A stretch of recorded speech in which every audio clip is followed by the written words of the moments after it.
was in this mountain range exploring, looking for adits I haven't found yet, when I stumbled across this. And that's not exciting. What is up there.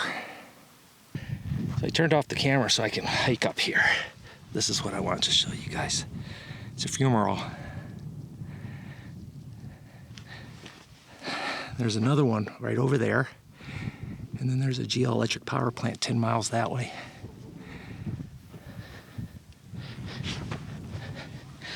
This is really cool. It's also really hot. So I brought my temperature gun. Let's see if we can.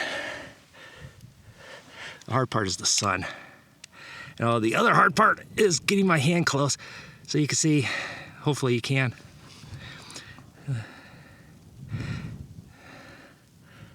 Yeah. This is a little hot little puppy. I can't get my hands any closer than here without starting to burning. Even the soil is 165, 162 to 165. The highest reading I've had coming from this hole is 199.